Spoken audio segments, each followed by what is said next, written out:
Why should you be the next Miss Universe Philippines? Tanong na nag-make or break sa lahat ng candidates ng Miss Universe Philippines 2026. Lahat naman marunong mag-English. Lahat naman kaya. Meron syempre hindi ganun ka-fluent. Meron talaga dyan na pinanganak sa Amerika or half whatsoever. So magaling silang mag-English. Yun nga lang, meron talagang out of place na parang hindi mo alam kung lutang ba sila or nakinig ba sa question or talagang nagpaligoy-ligoy o hindi talaga focus. At meron naman talaga na handang-handa, ready sa mga tanong at talagang alam mo na nandun in the moment yung candidates. Ang tanong, sino ang sincere? Sino ang may impact at sino ang commanding magsalita? Sa ganitong aspect ng beauty pageant, hindi English language skills lang ang basihan. Sino ang may laman ng sinasabi? May sense kumbaga? Sino ang pinaka-komportable na parang ready kahit na anong oras pa siya interviewin? Interview ready? Well, sila ang para sa akin ng mga pinakamagagaling sa interview round or semi-final round interview o closed-door interview ng Miss Universe Philippines 2026. Sila yung mga masasarap pakinggan, hindi yung basta makapagsalita lang, hindi yung basta may masabi lang, o hindi sila yung basta mema lang. Let's talk about beauty pageant. Hello guys, welcome back to my channel. This is Roderick Cruzabala and today's video pag-usapan natin ang katatapos nga lang na closed-door interview. Take note guys, this is a pre-recorded video by the Miss Universe Philippines organization and nakita natin kung sino talaga yung mga may ibubuga sa interview, sino yung talagang mga ready. And this video, ito yung sa akin na pinakamagagaling, but of course I'm going to highlight some na hindi ganun kagaling, but I'm going to give some comment, maybe comment of disappointments or comments of feedback, constructive criticism per se. And I hope na mapanood nila and I hope na hindi ako magkaroon ng maraming basher dahil sa video na to, but this is para sa akin yung mga pinakamagagaling at mga some of the contestants na gusto kong bigyan ng comment. Maybe it will help them to improve in the future. Umpisa natin kay Baguio, parang alphabetical order. Okay, so Baguio is very energetic, para siyang talagang walang negativity. Although, yes, siguro parang pwede natin sabihin praktisado, sanay na sanay, pinag-aralan. But definitely, I think that nandun yung skills niya, yung passion niya sa pagsasalita, being an actress, and she is talagang komportable the whole time na ini-interview siya. Although, distracting lang talaga yung kanyang damit na parang masyadong nagmukhang maiksi yung kanyang arms na parang nagmukhang parang mataas yung balikat niya. But talking about the interview, I think that she is beautiful and talagang nabigay niya lahat ng dapat niyang iisagot sa mga tanong. Very flawless Miss Baguio. Camiguin is the next, very humble, very personal, very sincere, very, how do you call it, authentic. She came from a very humble beginning. She mentioned about helping her mother selling barbecue, sa labada, and etc. All those very humble. Sinama ko si Camiguin kasi although yung kanyang story is very common na from mahirap, na nagsusumikap, and so on and so forth. I think that she has this beautiful face. I think that meron siyang parang dimples and everything. But of course, this is interview. Okay, so pinag-uusapan natin this interview, but just like I said, nandun yung parang sincerity, nandun yung parang talagang natural, na hindi pinag-aralan, na hindi talaga pa praktisado, hindi siya rehearse, kumbaga. Hindi din siya ganun ka-pageant-ish, but definitely, she's not the best, but I think that she did an amazing job during the interview. Cebu City is the next, very maganda. Okay, so pag-usapan muna natin yung kanyang styling, super ganda, plakado ng kanyang makeup, ng kanyang styling, everything. Interview-wise, definitely, I think na medyo sawa na din tayo sa gano'n na inclusivity, diversity. Meron na tayong Chelsea Manalo 2023 or 2024, and I don't think na ang Philippines is magpapadala ulit ng similar sa ganong beauty. Okay, so pareho silang Black American-ish beauty, but I think that so hindi ready ang Pilipinas na magpadala ulit ng ganong beauty, but definitely she did an amazing interview. Alam mo naman na sincere kasi talaga namang she is half, so I think that definitely is very predictable na ganun yung sasabihin niya. Delivery Delivery-wise, definitely she deliver very, very well. But yun nga, sabi ko is, of course, kilala natin siya, nag-compete na siya before. Interview-wise, she's amazing. She did great. Yun lang. Next natin is Cebu Province. So, Cebu Province, medyo nakaka-disappoint kasi parang all over the place siya. Parang super, hindi ko alam kung gusto niyang ano ba tawag doon? Beatbox or something. Parang masyadong malapit yung mic sa bibig niya na parang yung ganun talaga siya magsalita. So, Cebu Province is parang may laman yung bibig magsalita. Tunog social na parang may candy na something. But, I think that she was all over the place na hindi niya masagot yung tanong, alam mo yun, yung on point na nagpapasegue pa siya and hanggang hindi naman talaga niya masagot yung just like, sino daw yung pinaka-favorite niyong Pinay, beauty queen, etc. Na parang bigla may sinabi siya na something and then, I don't know, but panoorin niyo yung video but very disappointing. I think that Cebu Province, she has to, maybe if she really wanna be in the Miss Universe, maybe she can come back. I don't know if she is going to consider that, but I think that during this interview, she failed para sa akin. Very disappointing yung kanyang performance, but I think that because she is very beautiful, very flawless, I think that there's potential but not for Miss Universe. Cotabato City, ang susunod natin, uli lang lubos siya, so wala siyang parents and she is providing for her 3 siblings or 4 siblings. She look amazing. She delivers very, very well. Speaking skills, definitely nandun. Overall, that's all I can say. Not the best, but I think that sincerity, the natural, kung paano niya dineliver yung mga sagot. Yeah, Cotabato City is good. Iligan City is the next over parang super innocent ng dating. Na yung sinabi niya is talagang first time niya sa Manila and Manila is was the first na pinakamalayo na narating niya aside sa Iligan. Very beautiful pero sobra talagang pag tiningnan mo siya as beauty-wise, physically-wise, maliit siya but of course this is about interview, very sincere, very, very innocent, very natural. I think that merong ibubuga but Miss Universe Philippines or Miss Universe, I don't think. But interview-wise, I think that nandun nakinig siya sa tanong and nakakasagot naman siya sa tanong. Laguna is the next. 18 years old, super bata, super ang laki pa ng chance niya sa iba't ibang beauty pageant. Beautiful, super beautiful ng face niya but interview-wise, definitely, itong pinag-uusapan is interview. I think that she delivered very well. I think that she has the potential. She admires Atisa Manalo and it's a good point para sa kanya. But I'm not sure if it's advantage para sa kanya na ina-admire niya. Atisa is the reigning Miss Universe Philippines. But I think that she really have to be herself more. Huwag niyang sabihin na ina-admire niya just to get attention or whatsoever. I'm not saying she want to get attention, but I think that she is pretty, she's beautiful, she has this intelligence. Batang-bata, meron pa siyang maraming chance na po pwede pa siyang mag-try kung hindi siya manalo sa Miss Universe Philippines. But I think that pwede siya sa Miss Teen Eco International. Let's see. La Union is the next. Nandun siya sa moment na talagang gusto niyang patunayan na hindi siya half lang. Hindi siya half American lang. Na nandun siya, Filipina siya. Tanggapin siya as Filipina Beauty Queen or aspiring a Filipina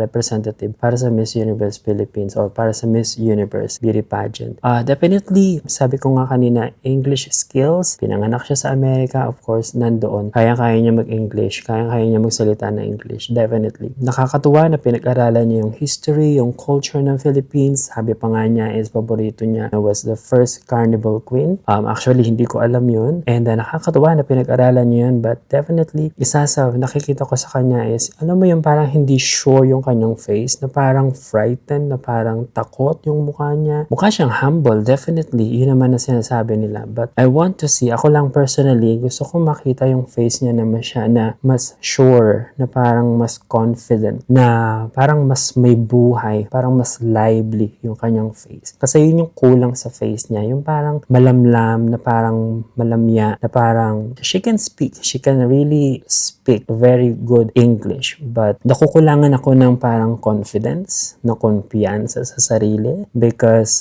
she is beautiful, undeniably beautiful, definitely. But parang kulang siya sa confidence. Pag tinitingnan ko yung face niya, especially yung eyes, parang kulang sa confidence, kulang sa strength yung kanyang face. Yun lang. But definitely, she delivered a very, very good interview. Luciana Laguna is the next. Although sobrang talagang distracting lang yung kanyang prominent cheeks and yung kanyang lips and mouth. I don't know. Alam mo yung mouth niya na mukhang puno yung lips na hindi mo maintindihan.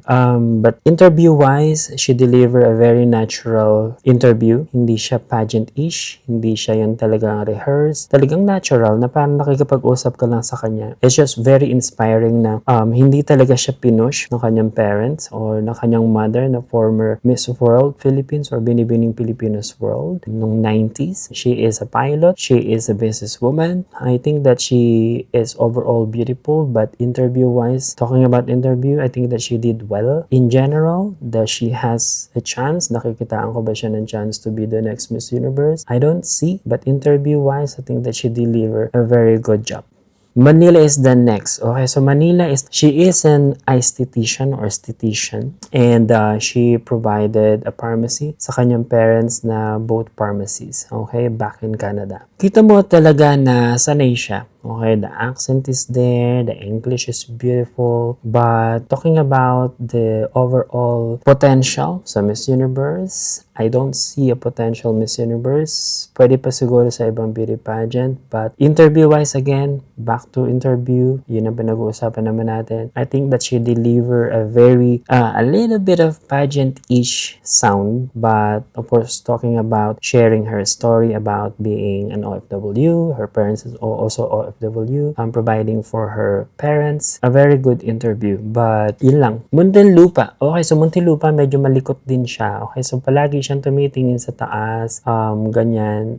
Very strong. Na parang iisipin mo na may pagka-maldita yung dating. She loved to study. She has maybe 2 or 3 degrees na tinapos na. And meron siyang parang grudge.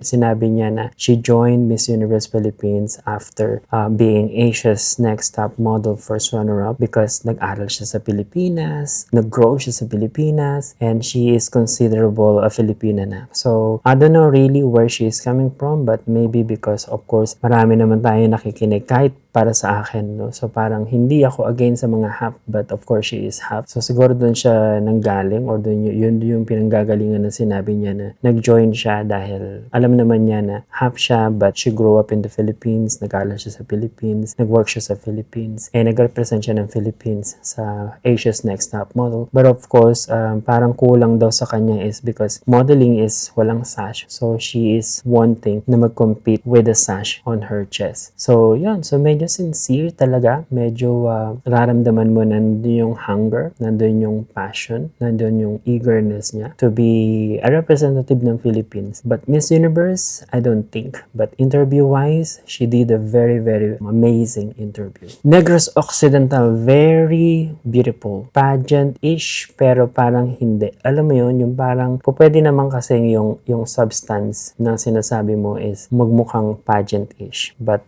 it's just the way how she deliver is hindi talaga pageant-ish yung dating. But because probably she is really matalino din naman and super ganda ni Negros Occidental. Alam mo yung may panga na maliit yung noo, ganun yung mga typical na beauty queen. Alam mo yun, yung maliliit yung noo na may panga na hindi naman matigas yung muka. Alam mo yun? So Negros Occidental, she did an amazing job during the interview. Na-connect niya yung mga sagot niya sa kanyang experiences and lahat ng mga tanong na pag-connect niya yung sagot niya doon. So, amazing. Negros Oriental ang sunod.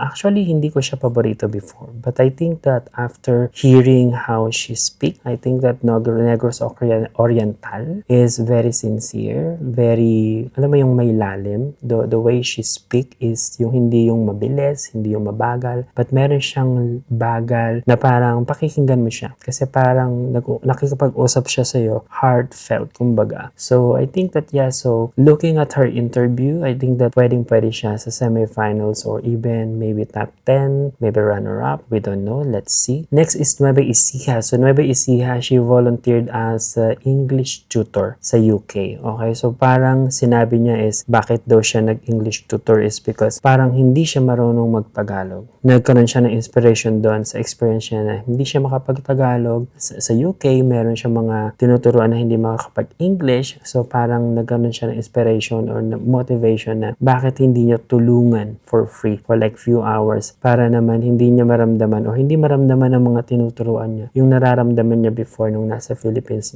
siya na hindi siya makapag-Tagalog. So, yun. It's very sincere, very natural, very hindi siya pageant-ish. I think that kulang lang siguro sa medyo commanding pa ng konti. Medyo parang, I don't know, yung konting pageant-ish but hindi pageant-ish if that makes sense. So, she is a solo child raised by a single parent or single mom. Beautiful. I think Nueva Ecija, she has this beautiful face, but I think that during the swimsuit, she did really less than what we are expecting. But interview-wise, I think that she did well. Pampanga is the next. Okay, so talaga namang super flawless. Ang ganda ng styling, ang ganda ng makeup, ang ganda lang ni Pampanga. Medyo pageant-ish ng konti. But I think that pag napag-aralan pa niya kung paano i-deliver yung question, yung answer ng mas parang personalized, na parang mas sincere, na parang talagang mas sure siya na yun sagot niya, she will do well.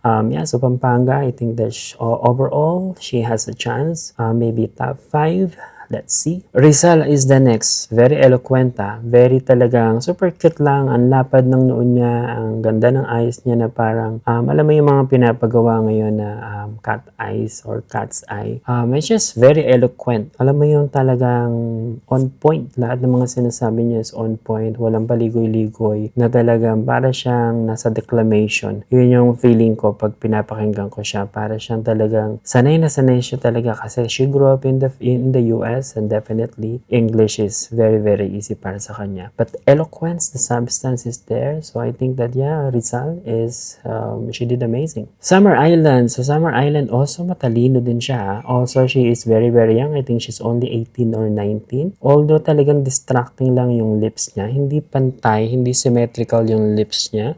Parang nagkaganon pag nag-smile siya minsan. But definitely, she has the beauty. But technically, symmetrical. Hindi siya ganun ka-symmetrical yung face. Hindi siya ganun ka-symmetrical. But I think a little bit of time, mag-enhance pa yan. Magiging ready siya sa iba pang beauty pageant. But for now, I'm not sure if pwede siya sa ibang beauty pageant. I think konting training pa. Konting medyo a little bit of styling pa. Siguro styling lang kulang dyan. Magmumukha na siyang mas symmetrical. But interview, definitely she has this intelligence. Nararamdaman ko na may talino si Summer Island. Sultan Kudarat is the next. So, very talagang walang halong filter. Yung mga pagsagot niya is talagang parang natural, normal, personal. She is nandun daw kasi she is not perfect and she is going to use that to be or to inspire or whatsoever to be the best version of herself. I think that Sultan Kudarat, she has this very beautiful face na kahit nga mo siya makeup pa ng manipis, bagay. Kahit mo siya makeup pa ng super kapal, bagay. Ilugay mo yung buhok, bagay. Itali mo yung buhok, bagay. Kulutin mo yung buhok, bagay. So she has this very chameleon beauty na po pwede mo talaga siyang gawing model, endorser ng hairstyle or ng products whatsoever. Yeah, so but interview, definitely I think that she has to do more. But meron namang sense. Meron sense yung kanyang mga pinagsasasabi sa interview. And the potential is huge. Tacloban, okay, so being a host pala last year ng swimsuit round ng Miss Universe Philippines 2025, well, definitely talking about interview, she did an amazing job, but of course, talking about beauty, I don't think, but interview-wise, definitely she has or maybe delivers one of the best interview. Next natin is Taguig. Okay, so Taguig is definitely one of the best. She is one of na talagang parang nakikinig ka sa departure interview or homecoming interview. Alam mo yung gano'n na talagang super plakado ng makeup niya, ng styling niya, the dress is on point, the question and then the answer, mix, swak na swak, on point, nandun ang confidence. Eloquence definitely is there. The substance is there. Makikita mo na talagang komportable siya. Hindi siya yung basta sasagot lang. Nandoon yung touch ng talagang confidence na hindi overconfidence. Okay? So actually, wala naman naging overconfident. Definitely, Taguig, she did an amazing job. Very confident. Eloquence. Kung eloquence, diba? Very eloquent. Very beautiful. Of course, Taguig is not one of the best sa iba. Maraming iba-iba ang paborito. Karamihan ang paborito nila is La Union, Pampanga, iba pa, Cebu Province. But Taguig, I think that she is one of the candidate na kailangan yung bantayan kasi po pwedeng siya yung sumira sa ilistahan nyo at po pwedeng siya yung sumira. Pwedeng siya yung maging disappointment nyo dahil po pwedeng siya ang manalo. Tandag. Okay, so Tandag is the next. I think that hindi ko siya gusto before kasi physically or beauty-wise, I don't think na gusto ko siya before. But I think that the sound, her voice, para siyang may pagka-Christy McGarry. Hindi siya ganun kaganda, definitely, but super sexy. Kung titingnan mo siya overall, like, appealing siya. But talking about interview, she did well. She sound very natural. She sound very sincere. She sound unrehearsed. And yeah, so I think Tandag did really well. Next and last but not the least is Tarlac. Okay, so Tarlac, very disappointing. Okay, so she is not the best and she is not one of the best. Tarlac, very distracting yung contact lens. I'm not fan of contestants na nagsusuot ng contact lens kasi para saan? Para dayain mo, ibahin mo yung kulay ng mata mo. Be it black, Filipina ka. So just wear your natural eye color. Pwede pang mag-tan ng skin, pwede pang magpaputi ng skin, but to change the color and to use contact lens to change the color, I'm against with that. Also, pag nagsasalita siya is parang yung sumaside siyang ganyan or whatsoever, and I don't see it appealing. And considering that she graduated cum laude and sa marketing, I don't see any eloquence, I don't see any confidence. Maganda lang siya. In all honesty, i-bash yun na ako kung i-bash, but definitely, if you agree with me, definitely Tarlac is one of the biggest disappointments along with Cebu Province. So she is beautiful, maganda, but kulang sa confidence, kulang sa substance, kulang sa, I don't know, very raw. So kailangan pa niya siguro talagang mag-practice pa, mag-prepare pa. Kung talagang gusto niya pursue ang beauty pageant, definitely may ganda siya, may height, the body is beautiful as well. So maybe practice pa. Unfortunately, she is part of this video but she is not one of the best. So of course, talking about sino yung best, definitely pipili tayo ng at least 3. Okay, para sa akin, sino ba yung mga pinakamaganda yung delivery? Sino yung talagang makikinig ka? Sino yung talagang pinakasanay? Sino yung talagang pinakakomportable? Sino yung talagang ready humarap kahit na anong oras man ng interview ay makakasagot ng walang kaba, walang mag-stutter, whatsoever. Interview is isa sa pinakamahalagang aspeto ng pagiging beauty queen. Okay, so para sa akin, kasi Hoda naluluto ng iba or sa international pageant at hindi na ganun ka-importante ang eloquence, ang advocacy, whatsoever, still kailangan pa rin magpadala ng Pilipinas ng ganun ka-ready.